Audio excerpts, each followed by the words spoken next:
ನಮಸ್ತೆ ಸ್ನೇಹಿತರೆ, ನನ್ನ ಚಾನಲ್ಗೆ ಸ್ವಾಗತ.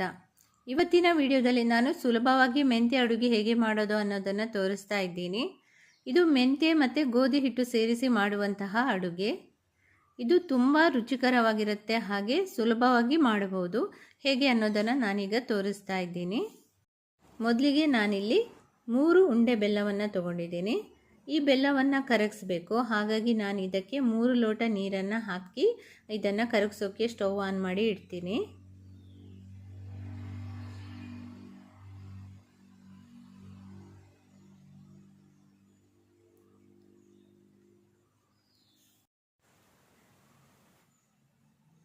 ಈಗ ನಾನು ಮೆಂತ್ಯವನ್ನು ತೊಗೊಂಡಿದ್ದೀನಿ. ನಾನೊಂದು 5 ಸ್ಪೂನ್ ಮೆಂತ್ಯವನ್ನು ತೊಗೊಂಡಿದ್ದೀನಿ. ನಿಮಗೆ ಕಹಿ ಜಾಸ್ತಿ ಇಷ್ಟ ಅಂದರೆ ಇನ್ನೂ ಜಾಸ್ತಿ ಮೆಂತ್ಯವನ್ನು ತೊಗೋಬೋದು. ಈ ಮೆಂತ್ಯವನ್ನು ಚೆನ್ನಾಗಿ ಹುರ್ಕೊಂಡ್ಬಿಟ್ಟು ಇದನ್ನು ನುಣ್ಣಗೆ ಪುಡಿ ಮಾಡ್ಕೋಬೇಕು. ಅದು ದಪ್ಪ ದಪ್ಪ ಹುಡಿ ಇದ್ದರೆ ಅದನ್ನು ಚೆನ್ನಾಗಿ ಸಾಣಿಸಿ ಇಟ್ಕೋಬೇಕು. ನಾನಿಲ್ಲಿ ಸಾಣಿಸಿ ಇಟ್ಕೊಂಡಿದ್ದೀನಿ.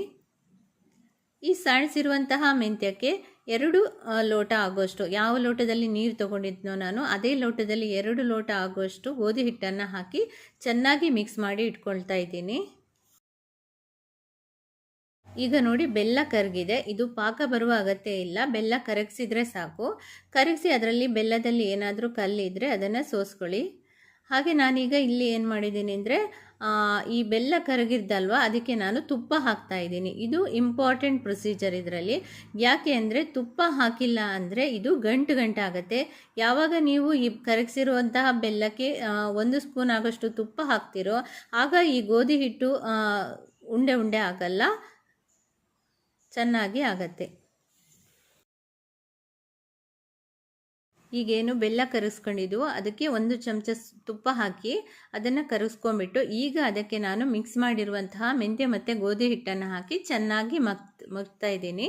ನೋಡಿ, ಈಗ ನಾನು ಇದಕ್ಕೆ ಮೊದಲೇ ತುಪ್ಪ ಹಾಕಿರೋದ್ರಿಂದ ಇದು ಗಂಟು ಆಗಲ್ಲ, ಚೆನ್ನಾಗಿ ಮಿಕ್ಸ್ ಆಗುತ್ತೆ.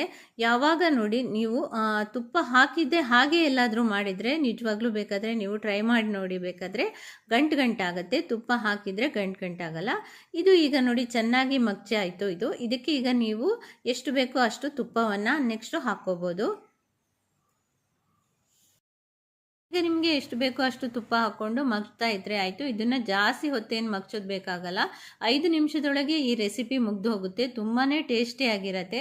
ನೋಡಿ, ಈಗ ಎಷ್ಟು ಚೆನ್ನಾಗಿ ಪರಿಮಳ ಬರ್ತಾ ಇದೆ ಅಂದರೆ ತುಂಬ ರುಚಿಯಾಗಿರುತ್ತೆ. ಹಾಗೆ ಮಕ್ಕಳಿಗಂತೂ ತುಂಬಾ ಇಷ್ಟ ಆಗುತ್ತೆ. ಹಾಗೆ ಮೆಂತ್ಯವನ್ನು ಹಾಕಿರೋದ್ರಿಂದ ಇದು ತುಂಬ ಆರೋಗ್ಯಕ್ಕೂ ಸಹ ತುಂಬ ಒಳ್ಳೆಯದು. ನೋಡಿ, ಈಗ ಇದು ತಳ ಬಿಡ್ತಾ ಇದೆ. ಇದು ಆಗಿದೆ. ಈಗ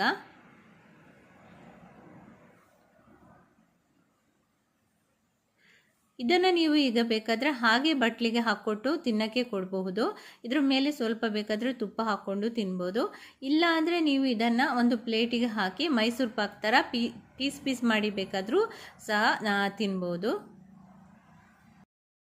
ನಾನಿಲ್ಲಿ ಒಂದು ತಟ್ಟೆಗೆ ತುಪ್ಪವನ್ನು ಹಚ್ಕೊಂಡ್ಬಿಟ್ಟು ಅದಕ್ಕೆ ಮೆಂತ್ಯ ಅಡುಗೆಯನ್ನು ಹಾಕಿಬಿಟ್ಟು ಇದನ್ನು ಚೆನ್ನಾಗಿ ತಟ್ಟೆಗೆ ಸ್ಪ್ರೆಡ್ ಮಾಡಿಬಿಟ್ಟು ಪೀಸ್ ಮಾಡಿ ಇಡ್ತಾ ಇದ್ದೀನಿ. ನೀವು ಹಾಗೆ ಬೇಕಾದರೂ ತಿನ್ನೋಕೆ ಕೊಡ್ಬೋದು, ಈ ಥರ ಬೇಕಾದರೂ ಪೀಸ್ ಮಾಡಿ ಕೊಡ್ಬೋದು.